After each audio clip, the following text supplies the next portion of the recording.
ప్రపంచం వినాశనం వైపు అడుగులు వేస్తుంది. విద్య, వైద్యం కంటే మారణాయుధాలకే దేశాలన్నీ పెద్దపీట వేస్తున్నాయి. మునుపెన్నడూ లేని విధంగా చరిత్రలో కనీవిని ఎరగని రీతిలో ప్రపంచ దేశాల రక్షణ బడ్జెట్ ఏకంగా 3 లక్షల కోట్ల డాలర్లకు చేరుకుంది. వరుసగా 11 ఏళ్ల నుంచి రక్షణ వ్యయం పెరుగుతూనే వస్తుంది. దీన్ని బట్టి చూస్తే ప్రపంచం మరో మహాయుద్ధానికి సిద్ధమవుతుందా అన్న సందేహాలు వ్యక్తమవుతున్నాయి. ఇంతకీ ఈ భారీ ఆయుధ పోటీలో భారత్ స్థానం ఏంటి? ఇటు పాకిస్తాన్తో పోలిస్తే భారత్ ఖర్చు చేస్తుంది ఎంత పెరిగింది? మరోవైపు దశాబ్దాల శాంతిని వీడి యూరప్ దేశాలు ఎందుకు ఆయుధాలు పడుతున్నాయి? నాటో దేశాల్లో మొదలైన అలజడేంటి? చైనా దూకుడికి చెక్ పెట్టేందుకు జపాన్, తైవాన్ ప్లాన్స్ ఏంటి? ప్రపంచ రాజకీయాలను శాసించబోతున్న కొత్త శక్తి ఏది? Watch story.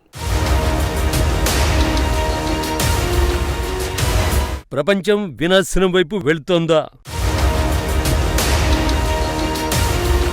రక్షణ వ్యయంలో భారత్ స్థానం ఏంటి? శాంతిని జపాన్ ఎందుకు పక్కన పెట్టింది?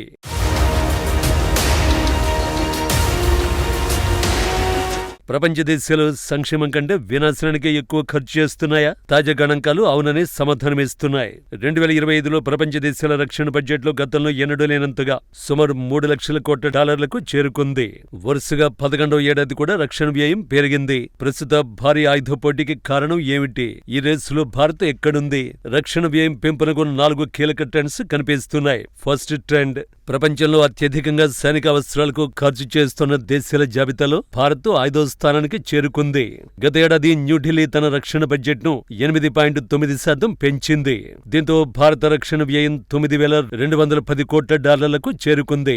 ప్రపంచవ్యాప్తంగా భారత్ కంటే కేవలం 4 దేశాలు మాత్రమే ఎక్కువ ఖర్చు చేస్తున్నాయి. మొదటి స్థానంలో అమెరికా, 2వ స్థానంలో చైనా, 3వ స్థానంలో రష్యా, 4వ స్థానంలో జర్మనీ ఉన్నాయి. భారత రక్షణ వ్యయాన్ని ఇప్పుడు పాకిస్తాన్తో పోల్చి చూద్దాం. పొరుగు దేశాల రక్షణ వ్యయాన్ని పోల్చి చూస్తే ఆ వ్యత్యాసం స్పష్టంగా కనిపిస్తోంది. గతేడాది పాకిస్తాన్ కేవలం 1,200 కోట్ల డాలర్లను రక్షణకు వెచ్చించింది. అదే సమయంలో పాకిస్తాన్ కంటే భారత్ 80,000 కోట్ల డాలర్ల కంటే అదనంగా ఖర్చు చేసింది. ఇవి కేవలం అంకెలకు సంబంధించిన అంశం కానే కాదు. భారత్ ఎదుర్కొంటున్న భద్రతా సవాళ్లకు ప్రతిబింబం. సరిహద్దుల్లో మారుతున్న పరిస్థితులు సైన్యాన్ని ఆధునీకరించడంతోనే భారత్ వ్యయం భారీగా మారింది.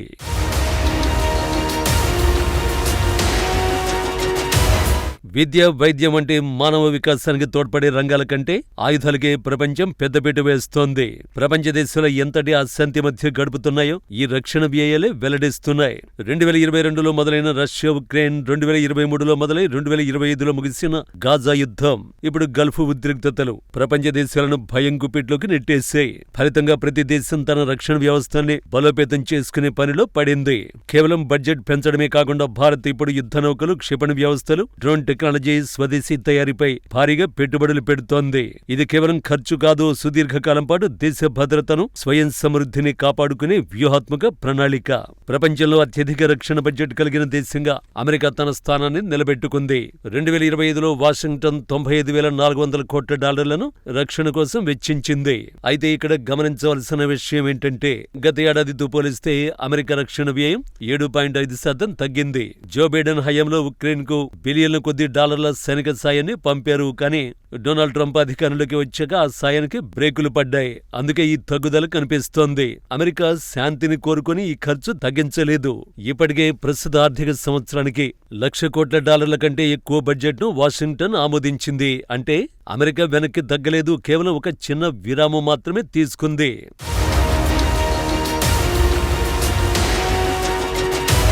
2025లో ప్రపంచంలోనే అత్యధిక ప్రాంతీయ వృద్ధిని యూరప్ నమోదు చేసింది. ఐరోపా దేశాల సైనిక వ్యయం 14% పెరిగి 80,000 కోట్ల డాలర్లకు చేరుకుంది. దీనికి ప్రధానంగా 2 కారణాలున్నాయి. ఉక్రెయిన్ యుద్ధంతో రష్యా నుంచి ముప్పు పొంచి ఉందని యూరప్ దేశాలు భావిస్తున్నాయి. అందుకే ఆయుధాలను పెద్ద ఎత్తున సమకూర్చుకుంటున్నాయి. నాటో దేశాలు తమ రక్షణ బడ్జెట్ను పెంచాలన్న ఒత్తిడి పెరగడంతో ఐరోపా దేశాలు వేగంగా స్పందిస్తున్నాయి. దశాబ్దాల కాలంగా తమ ఖండంలో మరో భారీ స్థాయి యుద్ధం జరిగే అవకాశం లేదని ఐరోపా దేశాల్లో ఒక బలమైన నమ్మకమైతే ఉండేది. కానీ ఉక్రెయిన్పై రష్యా దాడి ఆ నమ్మకాన్ని పటాపంచలు చేసేసింది. ఇప్పుడు ఐరోపా ప్రభుత్వాలను ఒకటే భయం వెంటాడుతోంది. ఒకవేళ ఉక్రెయిన్లో రష్యాను అడ్డుకోలేకపోతే ఆ సెగ నాటో తూర్పు దేశాలు కూడా పాకుతుందని ఆందోళన చెందుతున్నాయి. అందుకే వారు మునిపెన్నడూ లేనంతగా ఆయుధాలను కొనుగోలు చేస్తూ సైన్యాన్ని సిద్ధం చేసుకుంటున్నారు. రష్యా దూకుడు కేవలం ఉక్రెయిన్కే పరిమితం కాదని, అది తమ ప్రాదేశిక సమగ్రతకే ముప్పుగా మారుతుందని యూరప్ భావిస్తోంది. రష్యాను కట్టడి చేయాలంటే కేవలం మాటలు సరిపోవని, శక్తివంతమైన సైనిక సామర్థ్యం ఒకటే మార్గమని ఐరోపా దేశాలు నమ్ముతున్నాయి. యూరప్ ఆయుధాలు పెంచుకోవడానికి రెండో ప్రధాన కారణం వ్యూహాత్మక అనిశ్చితి. ముఖ్యంగా డొనాల్డ్ ట్రంప్ వైఖరి ఈ దేశాలు గుబులు పుట్టిస్తోంది.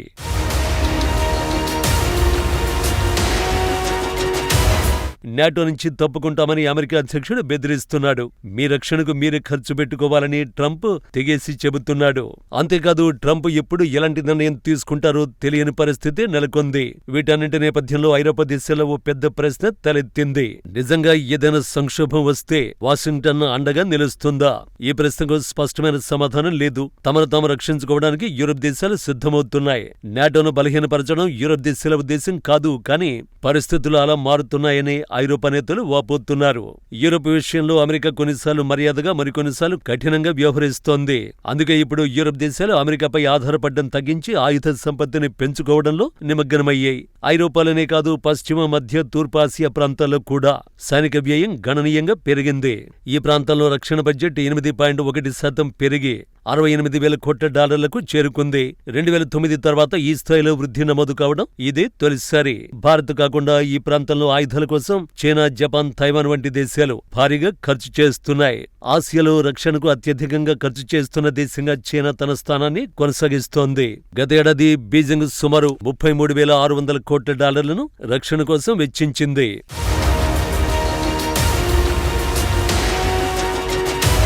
దశాబ్దాల శాంతియుత విధానాన్ని పక్కన పెట్టి జపాన్ తన రక్షణ బడ్జెట్ను 9.7% పెంచింది. విదేశాలకు ఆయుధాలను విక్రయించకూడదనే నిబంధనను సైతం సడలించింది. చైనా నుంచి పెరుగుతున్న ముప్పును దృష్టిలో ఉంచుకుని తైవాన్ తన సైనిక వ్యయాన్ని ఏకంగా 14% పెంచుకుంది. ఆసియా ఇప్పుడు ప్రపంచ ఆధిపత్య పోరాటానికి ప్రధాన వేదికగా మారింది. దక్షిణ చైనా సముద్రం, తైవాన్ జలసంధి, ఇండో పెసిఫిక్ ప్రాంతం, అమెరికా, చైనాల మధ్య నెలకొన్న వైరం ఈ దేశాలన్నింటినీ బలమైన సైనిక శక్తిని నిర్మించుకునేలా పురిగొల్పుతున్నాయి. తాజా ఈ నివేదికతో ఒక్క విషయం స్పష్టమవుతోంది.